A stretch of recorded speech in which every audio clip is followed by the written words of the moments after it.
Good morning. Well, it's almost not morning anymore, but it's my morning because I had a late morning. This is my last night, but it's not night yet. It's almost noon. I don't know, it's about 11:30. So I decided, because of the rain, I kind of wussed out on the fire. So I had been collecting sticks for several days, and I had quite a pile, and there was more because it's all burned up. It helped me start my fire. Whoa, my cheese is melting, and time to get it off the fire and eat. So I made coffee on the fire. I made the campfire coffee, and normally if I'm in the RV, I'll just boil water and do the pour over. Okay, I can't make a video and do stuff cook at the same time. Okay, here we go. Nope, that's not what I needed. Yeah, this is real life. This is how I am. Okay, coffee. Okay, I'm gonna drink coffee. Okay, no cuts, no editing. I do everything on the cell phone. And I mean everything on the cell phone. Okay, the only problem is my eggs are done, but probably everything else is cold now.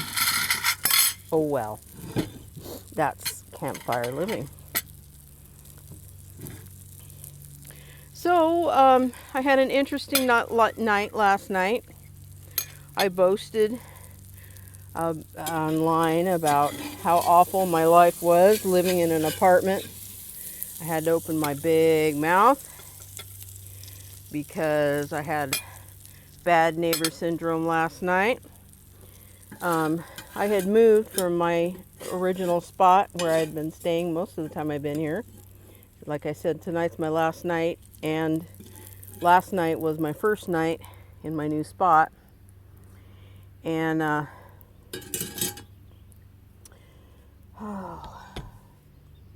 can't think and do this at the same time. So I need to close my door because it isn't that warm. It's not too bad. I'm not wearing a coat. See, I'm Blue Friday. Not showing my face, so I don't have any makeup on. Okay, so last night I got a knock, not on my door, on the side of my RV that where I sleep, and about 1:30 in the morning, and it was an obnoxious intent. It was not for any emergency reason, necessary reason at all, and we can always make assumptions. It isn't always true, but a couple nights ago I complained. It's just a mild complaint. It wasn't a major complaint about my previous neighbor when I was in another spot, and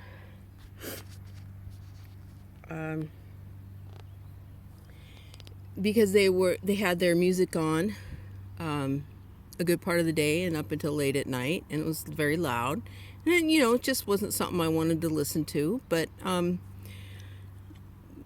it wasn't that bad, but I would have rather not had to listen to it.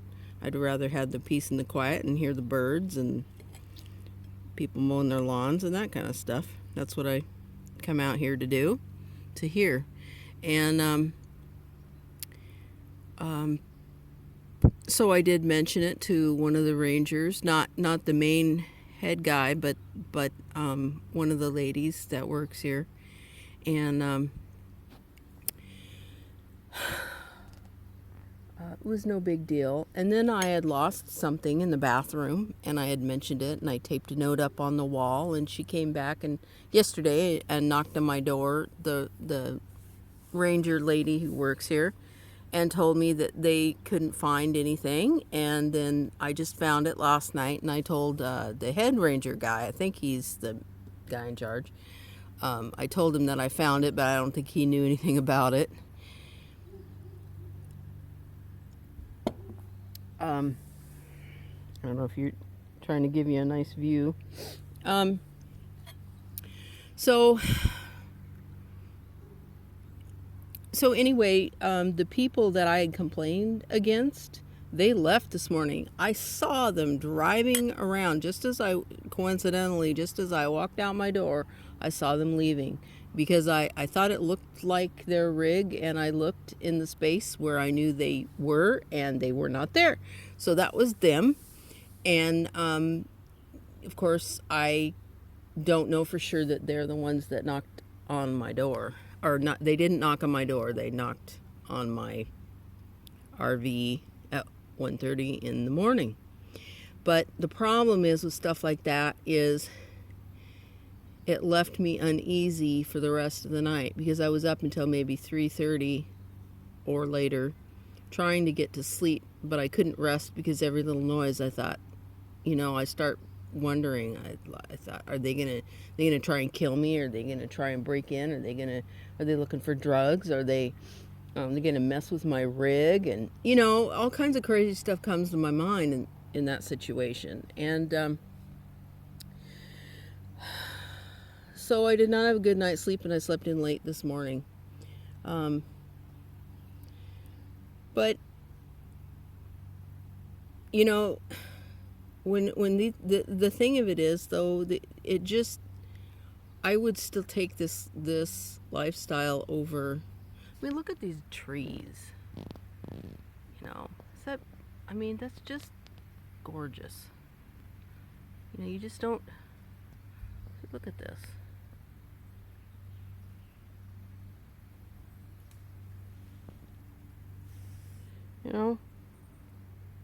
I'm living in an apartment or something, or house or duplex or whatever. You don't get that. So, what was my other thing? Did I tell you everything? Well, I think I'm going to do a video for females only, and it will become obvious why. Because what I thought I had lost is a female adapter urinal. Yes, I said the word. For women who want to go when they need to go, and not want to get up at 1:30 in the morning when there could be crazy people outside, or on the campground, or in the bathroom. I thought that I lost one of my adapters, and then I did not have good success because I had half of an adapter left that I'd used, and it did not work well. But I do have a 5-gallon bucket. But on a campground, nobody wants to see you emptying a 5-gallon bucket. That's just very uncouth. So when I can use a empty laundry soap bottle instead, I don't think anybody thinks anything of it when I'm walking to the bathroom in the mornings with my laundry soap bucket. So I'm going to do a video on female adapters for urination purposes while camping or living in one's vehicle, because I do not have water tanks, and somebody told me I don't have insulation around my tanks. So either I have to I would have to do what any part-timer RVer would do, and that is winterize my rig every single winter in order to prevent any pipes from freezing in the wintertime. And apparently that can be expensive. Unless I can find a way to do it myself cheaply, I might not be able to ever use the water tanks, because I am a full-timer, and I'm doing this during the winter too. So even if I were to stay at somebody's house, I'd still have to winterize my rig regardless. And why would I stay at somebody's house? I just stay in my rig. So my breakfast is cold now, I'm sure. But I'm done talking with you, and for now. And I love the fire. I only had fire one other day while I was here, and I love it. And I made it without the fire starter. I used a whole bunch of sticks and firewood and paper. And yeah, there you go. So you have a lovely day. Happy camping. And nope, don't regret the decision. Yeah, because I can tell you a lot more nightmares. You see, those people are gone now. And I knew that. I knew before I did this lifestyle that if I were traveling, I would be a place, and then if I didn't like my neighbors, I could leave. And I knew that, I knew that's how it could be, and they left. And so that's the difference. When you live in a house or an apartment, you're stuck. You are stuck with those neighbors. And if you don't have a mega amount, hundreds of dollars for damage deposits, right and left all the time, every time you have bad neighbors, most people can't afford to be moving every time they don't like their neighbors. So it just suits me better, and I don't regret it. And if I lost my rig tomorrow, I would live in my car in a tent, and maybe still get a teardrop trailer, which somebody didn't approve of, and that's why they got me an RV. So yeah, I would never go back, not willingly. Now, if I get married, then I got to do what he does. So, but that ain't happening yet. And so as long as I'm single, I get to do this. I prefer to be married, honestly. I'm a Christian, and so I believe in the sanctity of marriage, and there's a lot more to it. I'm not going to get into right now, but until that time, I have something to look forward to in my single life, and I have this freedom that I can enjoy. It's just me and God, and I get along well with the lady rangers that are helping to manage this place, and the people that work here. They seem to like me. I didn't really make any friends other than that. I haven't hit it off with anybody here, and that's fine. I know of a place where I do have friends, and the places where they don't know me, I get time to myself. So it all works out. It's a balance. So this is a really long video, but you enjoy. Bye.